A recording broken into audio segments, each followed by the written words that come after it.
Hello guys, welcome to my YouTube channel make maths easy. जैसा कि आपको पता है कि मैंने पिछले वीडियो में बाल विकास के अंतर्गत एक चैप्टर स्टार्ट किया था जिसका नाम था आनुवांशिकी और वातावरण, मतलब हेरिडिटी एंड एनवायरनमेंट। तो पिछले वीडियो में हम आनुवांशिकता क्या होती है उसके बारे में हम डिस्कस कर चुके थे और आनुवांशिकता एक बच्चे पर क्या प्रभाव डालती है उसके बारे में हमने डिस्कस किया था। आज के इस वीडियो में हम बात करेंगे एनवायरनमेंट के बारे में कि एनवायरनमेंट क्या होता है और ये हमारे बच्चों पर किस प्रकार से इफेक्ट डालता है, और टीचर को, एक टीचर होने के नाते हमें क्यों एनवायरनमेंट के प्रभाव को जानना चाहिए कि बच्चों पर इसका क्या प्रभाव पड़ता है। ठीक है, तो एनवायरनमेंट बेसिकली है क्या? एनवायरनमेंट आप बहुत पहले से पढ़ते आ रहे हो, ये हमारे चारों तरफ का जो वातावरण होता है उसको हम क्या कहते हैं? एनवायरनमेंट कहते हैं। ठीक है, चारों तरफ का जो वातावरण है हमारे, उसको हम एनवायरनमेंट कहेंगे। ये तो एक बेसिक सी डेफिनेशन है, लेकिन अब एनवायरनमेंट के संदर्भ में हमें बच्चों को किस तरीके से लेना है, बच्चों पर इस वातावरण का क्या प्रभाव पड़ेगा, उसके बारे में हमें बेसिकली इस चैप्टर में डिस्कस करना है। तो देखिए, हमारे शरीर को प्रभावित करने वाले सभी कारकों को हम क्या कहते हैं? वातावरण कहते हैं। ठीक है, वातावरण हमें गर्भावस्था से लेकर मृत्यु तक घेरा रहता है।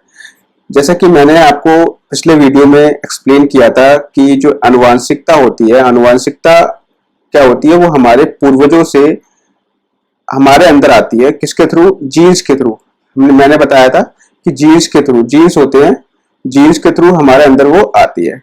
ठीक है, लेकिन वातावरण जो होता है, वातावरण में से जो कुछ गुण होते हैं वो हम क्या करते हैं? अर्जित करते हैं। ठीक है, कुछ गुणों को हम अर्जित करते हैं वातावरण से। तो यहाँ पर बेसिकली जो वातावरण का इफेक्ट है वो बहुत ज्यादा इंपॉर्टेंट हो जाता है बच्चों पर। वातावरण का क्या इफेक्ट पड़ता है? तो वुडवर्थ के अनुसार, वुडवर्थ ने एक परिभाषा दी है कि वातावरण में वे सभी बाह्य तत्व आ जाते हैं जिन्होंने व्यक्ति को आरंभ करने के समय से प्रारंभ किया है, जिन्होंने व्यक्ति के जीवन को आरंभ करने के समय से प्रभावित किया है।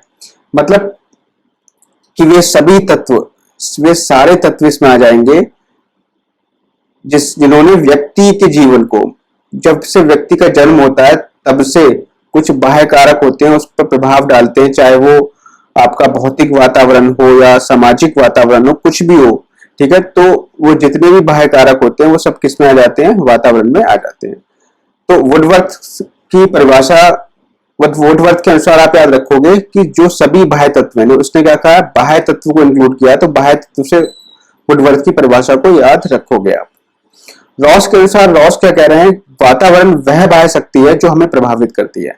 मतलब ये भी एक तरीके से इन्होंने, वुडवर्थ ने बात कर ली किसकी? बाह्य तत्व की, लेकिन ये रॉस क्या कह रहे हैं? बाह्य शक्ति की बात कर रहे हैं। एक ऐसी एक्सटर्नल पावर होती है जो हमें प्रभावित करती है। ठीक है, अब ये वुडवर्थ के अनुसार हो गया, रॉस के अनुसार हो गया। एक और हम पढ़ लेते हैं मैकाइवर एवं पेज के अनुसार। बाकी आप पढ़ लेना एक बार परिभाषा, लेकिन जो चीज इंपॉर्टेंट डेफिनेशन है वो उसके अकॉर्डिंग मैं आपको बता रहा हूँ। तो मैकाइवर एवं पेज के अनुसार क्या कह रहे हैं? ये वातावरण स्वयं प्राणी, उसके जीवन का ढांचा, बीते हुए जीवन एवं अतीत के पर्यावरण का फल है। मतलब क्या है इनका परिभाषा का? स्वयं प्राणी, उनके जीवन का ढांचा और बीते हुए जीवन एवं अतीत के पर्यावरण का फल है। ठीक है, तो एक व्यक्ति जो होता है, एक बच्चा होता है, उसके जीवन पर उस वातावरण का क्या प्रभाव पड़ता है, तो वो सारी चीजें किसके अंतर्गत आ जाती है? वातावरण के अंतर्गत आ जाती हैं। ठीक है, यहाँ पे देखिए वातावरण के प्रकार के बारे में बात करें तो वातावरण मुख्य रूप से दो प्रकार पाए जाते हैं। एक तो होता है आंतरिक वातावरण और एक होता है बाह्य वातावरण। ठीक है, इंटरनल एनवायरनमेंट और एक्सटर्नल एनवायरनमेंट। अब यहाँ पे हम बात करेंगे पहले इंटरनल एनवायरनमेंट क्या होता है। आंतरिक वातावरण से तात्पर्य जन्म से पहले वाले वातावरण से है, जो उसको सामान्यतः 9 महीने माँ के पेट में मिलता है। मतलब अब देखो, बच्चा पैदा होने से पहले 9 महीने तक कहाँ रहता है? माता के गर्भ में रहता है। 9 मंथ तक माँ के गर्भ में रहता है। तो माँ के गर्भ में जो भी उसको एनवायरनमेंट मिलता है, जो भी जिसको पोषण मिलता है, वो सब चीजें किसमें आ जाती हैं? आंतरिक वातावरण में आ जाती हैं। ठीक है। तो जो माँ के गर्भ का 9 महीने का जो वातावरण होता है माँ के गर्भ के अंदर, वो हमारा होता है आंतरिक वातावरण। ठीक है। आंतरिक वातावरण गर्भावस्था की स्थितियों को बताता है। ठीक है। गर्भावस्था में जब बच्चे का विकास हो रहा होता है तो आंतरिक तत्व उसके विकास को प्रभावित करते हैं। जैसे माता का शारीरिक रूप अगर कमजोर है तो बच्चे पे भी इसका क्या पड़ेगा, प्रभाव जरूर पड़ेगा। ठीक है। यदि इसी तरीके से अगर माता जो है गर्भावस्था के दौरान नशीली वस्तुओं का सेवन करती है तो उसके बच्चों के विकास पर भी प्रभाव पड़ता है।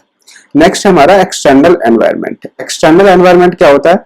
अब देखिए, जन्म लेने के बाद जब बच्चा आता है दुनिया में तो उसके चारों तरफ के जो तत्व होते हैं, ठीक है, वो क्या करते हैं, उस पर प्रभाव डालते हैं। तो जो जन्म के बाद जब वो इस दुनिया में आ जाता है तो आसपास की जितनी भी चीजें हैं उस पर इफेक्ट डालती हैं, तो उसी को हम क्या कहते हैं, बाह्य वातावरण कहते हैं। ठीक है।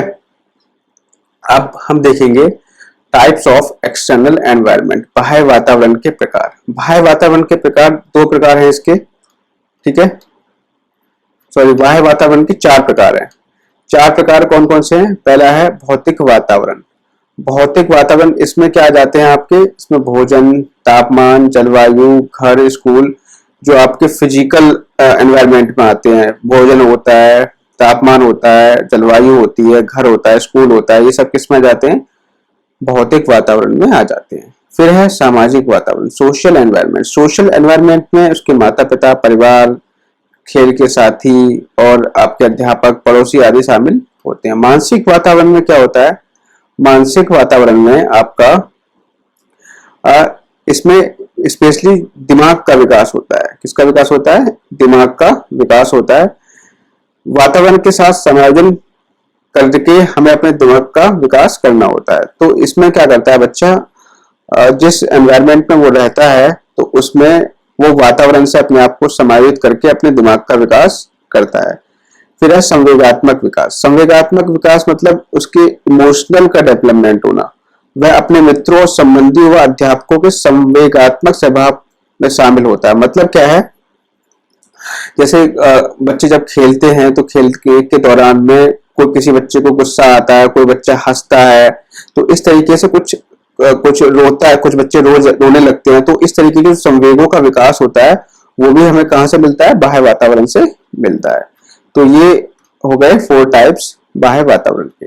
अब हमने वंशानुक्रम इससे पहले पढ़ा था और वातावरण भी पढ़ लिया। अब हम देखेंगे वंशानुक्रम और वातावरण में क्या संबंध होता है। तो मैकाइवर और पेज ने क्या कहा है, वंशानुक्रम और वातावरण का संबंध योगात्मक नहीं होता बल्कि गुणात्मक होता है। मतलब ये हुआ कि व्यक्ति वंशानुक्रम और वातावरण के गुणा के बराबर है, इन दोनों के योग के बराबर नहीं है। कहने का मतलब यह है कि व्यक्ति पर वातावरण और वंशानुक्रम दोनों का प्रभाव पड़ता है। ठीक है। ऐसा नहीं है किसी एक का प्रभाव पड़े, दोनों का प्रभाव पड़ता है। मतलब ये दोनों जब प्रभाव पड़ता है किसी बच्चे पर तो दोनों एक साथ प्रभाव डालते हैं उस बच्चे पर। ठीक है। फिर वुडवर्थ क्या कहते हैं? वुडवर्थ ये कहते हैं कि व्यक्ति वंशानुक्रम और वातावरण की साझी उपज है। मतलब कहने का मतलब ये है, जैसे अगर कोई बच्चा आ रहा है दुनिया में तो उस पर केवल वातावरणीय प्रभाव नहीं डालेगा, उस पर वातावरण भी डालेगा प्रभाव और उसके अलावा आनुवंशिकता भी प्रभाव उस पर डालेगी। ठीक है। यही इसका मतलब है, ऊपर वाली डेफिनेशन का वही मतलब इसका है। मतलब यह है कि एक दूसरे के सिक्के के पहलू हैं। ठीक है। कि मतलब ऐसा नहीं है कि केवल वंशानुक्रम प्रभाव डाले, वंशानुक्रम प्रभाव डालेगा तो वातावरण भी इस पर प्रभाव जरूर डालेगा। ठीक है। बच्चे पर वातावरण का प्रभाव क्या पड़ता है? बच्चे effect of environment on a child. देखो, पहला क्या है, शारीरिक विकास पर प्रभाव पड़ता है, तो आपको क्लियर हो गया। ठीक है। तो शारीरिक विकास पर क्या प्रभाव पड़ता है? जैसे आपने देखा होगा कि जहां पर टेम्परेचर ज्यादा होता है तो वहां पर जो लोग होते हैं वो उनमें जो कार्य करने की जो एफिशिएंसी होती है, कार्य करने की क्षमता होती है, वहां पर कम होती है। जहां पर टेम्परेचर ज्यादा होता है वहां पर कार्य करने की क्षमता उन लोगों में ज्यादा होती है। और आपने देखा होगा कि उनका जो बॉडी स्ट्रक्चर होता है, जहां पर टेम्परेचर ज्यादा होता है, वो एक तरीके से वहां पे लोग मोस्टली आपको पतले मिलेंगे। ठीक है। तो आप अफ्रीकन कंट्री में देख लीजिए, जो वहां के जो लोग होते हैं वो बहुत पतले होते हैं। लेकिन जहाँ पे टेम्परेचर अधिक होता है तो वहां पे आप देखोगे कि वहां पे मैक्सिमम जो लोग पाए जाते हैं वो हट्टे कट्टे लोग पाए जाते हैं और ओबेसिटी वाले लोग पाए जाते हैं, मोटे लोग पाए जाते हैं। ठीक है, तो कहने का मतलब यह है कि जो एनवायरमेंट होता है वो शारीरिक विकास पर भी प्रभाव डालता है। प्रजाति की श्रेष्ठता पर प्रभाव, प्रजाति की श्रेष्ठता पर प्रभाव। यहाँ पे देखो क्लार्क क्या कह रहे हैं कि बौद्धिक श्रेष्ठता वंशानुक्रम न होकर वातावरण है। अब देखो इन्होंने, क्लार्क ने क्या कहा था, अमेरिका में गोरे और निग्रो लोगों पर अध्ययन करके पाया कि निग्रो प्रजाति की बुद्धि कम है और गोरे प्रजाति की बुद्धि ज्यादा है, क्योंकि गोरे के पास पर्याप्त शैक्षिक सामाजिक वातावरण उपलब्ध है। तो यहाँ पर कहने का मतलब यह है कि जो वातावरण का प्रभाव पड़ता है वो प्रजाति की श्रेष्ठता पर भी पड़ता है। मतलब प्रजाति, कौन सी प्रजाति श्रेष्ठ है ये डिपेंड करेगा कि वो किस वातावरण में रह रही है। आपने देखा होगा कि कुछ जो अफ्रीकन लोग होते हैं, नीग्रो टाइप के लोग होते हैं, तो वो उनको ऐसा एनवायरनमेंट नहीं मिल पाता कि उनको अच्छी एजुकेशन मिल सके। लेकिन जो अमेरिका में गोरे प्रजाति के लोग हैं उनके पास उनका जो आसपास का एनवायरनमेंट होता है वो बहुत अच्छा होता है और उन्हें एजुकेशन भी अच्छी मिलती है। ठीक है, तो कहने का मतलब यह है कि जो गोरे प्रजाति के लोग होते हैं वो ज्यादा बुद्धिमान होते हैं और जो निग्रो टाइप के लोग होते हैं वो कम बुद्धिमान होते हैं। यहाँ पे देखिए अगला है मानसिक विकास पर प्रभाव। गार्डन का कहना क्या है, उचित वातावरण न मिलने पर मानसिक विकास नहीं होता। तो आपने ये देखा होगा कि अगर अगर आपके आसपास के जो लोग हैं वो बहुत सभ्य लोग हैं और पढ़े लिखे लोग होते हैं तो आपका जो मेंटल डेवलपमेंट होता है वो उसी के अकॉर्डिंग होता है। ठीक है, एक आपने देखा होगा स्लम एरिया में कोई व्यक्ति रह रहा हो, झुग्गी जो आसपास के गंदा गंदा एरिया होता है या जहाँ पे अनएजुकेटेड लोग होते हैं, तो वहां पे जो बच्चे रहते हैं आसपास के, उनका मानसिक विकास इतना अच्छे से नहीं हो पाता। लेकिन जहां पर लोग अच्छी जगह पर रहते हैं, अच्छे एजुकेटेड लोग होते हैं आसपास के एरिया में, तो वहां पे लोगों का मानसिक विकास भी अच्छा होता है। अगला है बुद्धि पर प्रभाव। बुद्धि पर प्रभाव क्या कैसे पड़ता है, तो देखो ये एक अध्ययन से ये पता लगाया गया है कि जो परिवार होते हैं, धनी परिवार होते हैं, धनी परिवार के जो लोग होते हैं उनके पास शिक्षा के साधन प्रॉपर होते हैं। जब शिक्षा के साधन प्रॉपर होंगे तो उनका बौद्धिक स्तर भी बहुत अच्छा होता है। मतलब ये नहीं है कि जो गरीब परिवार के लोग होंगे वो अच्छे नहीं होंगे, उनका बौद्धिक स्तर अच्छा नहीं होगा। हाँ होता है, लेकिन 100 में से मतलब 2 लोग ऐसे निकलेंगे जो गरीब परिवार के जो अच्छे होंगे। ठीक है, लेकिन जो धनी परिवार के लोग होते हैं उनमें से देखा जाता है कि 100 में से लगभग 50 लोग ऐसे होंगे जो जिनका बौद्धिक स्तर अच्छा होता है, क्योंकि उनको एजुकेशन अच्छी मिलती है, उनके आसपास का एनवायरनमेंट होता है वो अच्छा होता है। नेक्स्ट है व्यक्तित्व पर प्रभाव। व्यक्तित्व पर प्रभाव क्या पड़ता है, देखो भाई ये बिल्कुल सेम वही कंसेप्ट है कि अगर आपके आसपास का एनवायरनमेंट अच्छा होगा, अच्छे लोग होंगे, तो आपकी पर्सनैलिटी भी अच्छी बनेगी। ठीक है, तो इसमें कोई बड़ी बात नहीं है। ये जुड़वा बच्चों पर प्रभाव। अब देखो जुड़वा बच्चों पर प्रभाव मतलब यह है कि अगर मान लो ये इस पे एक एक्सपेरिमेंट किया गया था कि अगर 2 बच्चे किसी के हैं, ठीक है, ट्विंस हैं, तो ट्विंस में जो एक बच्चे को हम अच्छे वातावरण में रखें और एक बच्चे को हम मतलब उस तरीके का वातावरण ना दें, एक प्रॉपर एनवायरनमेंट ना दें, उसको एक मतलब गंदे वातावरण में रखा जाए, तो ये पाया जाता है कि दोनों का जो विकास है वो अलग अलग होता है। मतलब दोनों में जो बौद्धिक विकास होगा या शारीरिक विकास होगा वो अलग अलग होगा। ठीक है, तो कहने का मतलब यह जुड़वा बच्चों पर प्रभाव पड़ता है। बालक पर बहुमुखी प्रयास, वर्सेटाइल इंपैक्ट ऑन चाइल्ड। मतलब देखो यहाँ पे क्या कह रहा है, इसमें भी एक तरीके से एक्सपेरिमेंट किया गया था कि एवरान की जंगली इसमें तरीके से एक आर्टिकल है, एवरान का जंगली बालक के उदाहरण से लिया सकती है। मतलब एक आपको यहाँ पे आर्टिकल मिल जाएगा नेट पे, उसको आप पढ़ना कि एवरान के जंगली नाम से मिलेगा। ठीक है, एवरान के जंगली बालक के नाम से मिलेगा, आर्टिकल आपको नेट पे मिल जाएगा। तो इसमें एक कहानी बताई जाती है कि एक बच्चे को 1-2 साल की अवस्था में कुछ पशु जंगल उठा ले जाते हैं। उसमें क्या होता है, फिर बच्चे को 10 से 15 वर्ष की आयु में पकड़ा गया। मतलब 1-2 साल की आयु में उठा के ले गए और फिर जब उसको ढूंढा गया तो उसकी आयु कितनी हो चुकी थी, उसकी आयु हो चुकी थी 10 से 15 वर्ष उसकी आयु हो चुकी थी। ठीक है, 10 से 15 वर्ष आयु हो चुकी थी उसकी। तब उसको जब पकड़ा गया तो उसको देखा गया तो उसकी सभी विकास अवस्थाएं प्रभावित थी। मतलब उसका भाषा का विकास भी नहीं हो पाया था प्रॉपर तरीके से। तो वह केवल क्या करता था, पशुओं के संकेत को समझता था। ठीक है, उसका सामाजिक विकास भी नहीं हुआ था, वह नंगे शरीर रहता था। ठीक है, तो कहने का मतलब यह है कि एनवायरनमेंट, जिस एनवायरनमेंट में बालक रहेगा वो उसी तरीके से बनेगा। ठीक है, तो यहाँ पर अगर क्रियात्मक विकास की बात करें उस बच्चे की, तो क्रियात्मक विकास भी मनुष्य की तरह नहीं था, वह हाथ और पैरों के बल चलता था। ठीक है, तो इस तरीके से एनवायरमेंट बच्चे पर प्रभाव डालता है। अब देखो ये तो हो गया बालक पर किसका प्रभाव, वातावरण का प्रभाव। अब यहाँ हम बात करेंगे बालक पर वंशानुक्रम का क्या प्रभाव पड़ता है। ठीक है, बालक पर वंशानुक्रम का क्या प्रभाव पड़ता है। तो यहाँ पर देखो प्रजाति की श्रेष्ठता का प्रभाव। देखो कुछ आपने ये देखा होगा कि जो कुछ प्रजातियां होती हैं, कुछ प्रजातियां होती हैं वो मतलब आनुवांशिक रूप से ही बहुत बुद्धिमान होती हैं। ठीक है, कुछ प्रजातियां जो होती हैं वो आनुवांशिक रूप से ही वो क्या होती हैं, बहुत बुद्धिमान होती हैं। मतलब अगर आपने देखा होगा कि जो पहले के ऐसे चले वो जाट है, मान लो जाट है। ठीक है, तो जाट की जो बॉडी शेप होती है, बॉडी होती है, अगर जाट का बेटा होगा तो उसकी भी जो बॉडी, उसका शरीर का ढांचा होगा वो भी जाट की तरह होगा। मतलब उसकी लंबाई चौड़ाई जो भी होगी उसी की तरह होगी। तो कहने का मतलब प्रजाति की श्रेष्ठता पर भी प्रभाव पड़ता है। ठीक है, सामाजिक स्थिति का प्रभाव, वंशानुक्रम का सामाजिक स्थिति पर भी प्रभाव पड़ता है। ठीक है, जैसे ये मान के चलो समाज के माता पिता प्रतिष्ठा प्राप्त करते हैं तो बच्चे भी क्या करेंगे, प्रतिष्ठा प्राप्त करेंगे। कहने का मतलब यह है कि ये मान लीजिए अगर कोई भी परिवार है और परिवार की समाज में प्रतिष्ठा है, ठीक है, समाज प्रतिष्ठित, उसका समाज में सम्मान होता है, तो उसकी जो संतान उत्पन्न होगी उसमें कुछ ऐसे गुण होंगे जो अब ऑटोमेटिकली उस समाज में प्रतिष्ठा जरूर पालेंगे। ठीक है, तो कहने का मतलब सामाजिक स्थिति पर भी इसका प्रभाव पड़ता है। फिर है उसके बाद मूल शक्तियों पर प्रभाव। मूल शक्ति का प्रभाव मतलब जिस तरीके से माता पिता की मूल शक्तियां होती हैं उसी तरीके से जो बच्चे होंगे उनकी भी मूल शक्तियां वैसे होंगी। मूल शक्तियों का मतलब यह है कि जो इनर स्ट्रेंथ होती है, बॉडी स्ट्रक्चर होता है, इनर एबिलिटी होती है, वो वैसी ही बच्चों की भी होगी।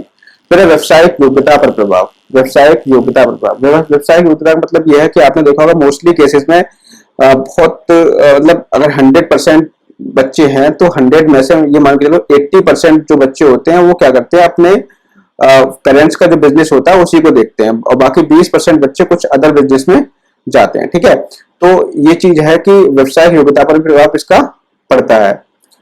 अगला है शारीरिक लक्षणों पर प्रभाव। शारीरिक लक्षण मतलब यह है कि अगर माता पिता की लंबाई अच्छी है तो बच्चों की लंबाई भी अच्छी होगी। माता पिता का जैसा शरीर है उसी तरीके से बच्चों का शरीर बनेगा।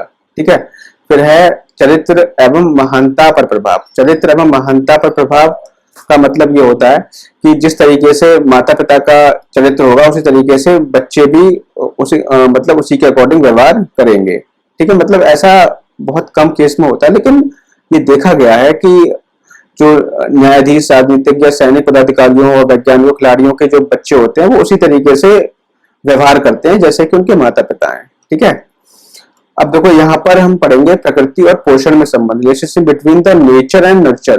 प्रकृति और पोषण में क्या संबंध है। देखो वंशानुक्रम क्या होता है, प्रकृति होता है, और वातावरण क्या कहलाता है, पोषण कहलाता है। मैं कहने का मतलब यह है कि देखो आप पैदा हो गए, ठीक है, मान लीजिए बच्चा पैदा हो गया, अब तो वो समाज में आ गया। ठीक है, नेचुरली बच्चा पैदा हो गया, नेचर ने अपना काम कर दिया, वंशानुक्रम ने अपना काम कर दिया। अब यहाँ पर क्या होगा, अब आपकी जिम्मेदारी बनेगी कि उस बच्चे को आप क्या करो, अच्छा फूड दो। अच्छा फूड दोगे उस बच्चे को, ठीक है, तो अच्छा फूड दोगे तो उसका ग्रोथ क्या होगी, अच्छी ग्रोथ होगी। तो यही हमारा क्या कहलाएगा, पोषण कहलाएगा। ठीक है, तो वंशानुक्रम और पोषण जो होता है या वातावरण हम कह सकते हैं अभिन्न रूप से एक दूसरे से गुथे हुए हैं। ठीक है, अभिन्न रूप से एक दूसरे से गुथे हुए हैं, दोनों विकास को क्या करते हैं, प्रभावित करते हैं। ठीक है, तो कहने का मतलब ये हो गया, अगर हम यहाँ से एक इक्वेशन निकालें तो इक्वेशन हमारी क्या बनेगी, जो हमारा डेवलपमेंट होता है, विकास जो होता है, विकास जो होता है वो हमारे दो कारकों पर निर्भर करता है। पहला कारक क्या है, हेरिडिटी। हेरिडिटी का मतलब होता है वंशानुक्रम, वंशानुक्रम पर निर्भर करेगा। ठीक है, वंशानुक्रम पर निर्भर करेगा। दूसरा निर्भर करेगा आपका एनवायरमेंट यानी वातावरण पे, दूसरा आपका वातावरण पर निर्भर करेगा। तो ये दो चीजें हो गई।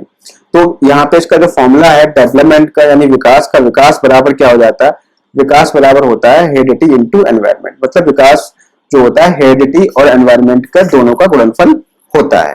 ठीक है, तो विकास के लिए कौन कौन से कारक रिस्पॉन्सिबल है, आनुवांशिकता और वातावरण। तो अब देखिए इसकी एक्सरसाइज आ गई है, इस एक्सरसाइज को हम अगले वीडियो में डिस्कस करेंगे। आज के वीडियो में सिर्फ इतना ही रखते हैं और वीडियो भी काफी लंबा हो जाएगा। तो आज की वीडियो में हम इतना रखेंगे। अगले वीडियो में हम जो भी क्वेश्चन हैं इस एक्सरसाइज में जो भी क्वेश्चन बनेंगे, देखिए ये आपकी बहुत ज्यादा इंपॉर्टेंट चीज है, आपको क्वेश्चन जरूर करने हैं, ठीक है। तो इन क्वेश्चंस को हम कल डिस्कस करते हैं। अब मिलते हैं नेक्स्ट वीडियो में। Thank you, have a nice day.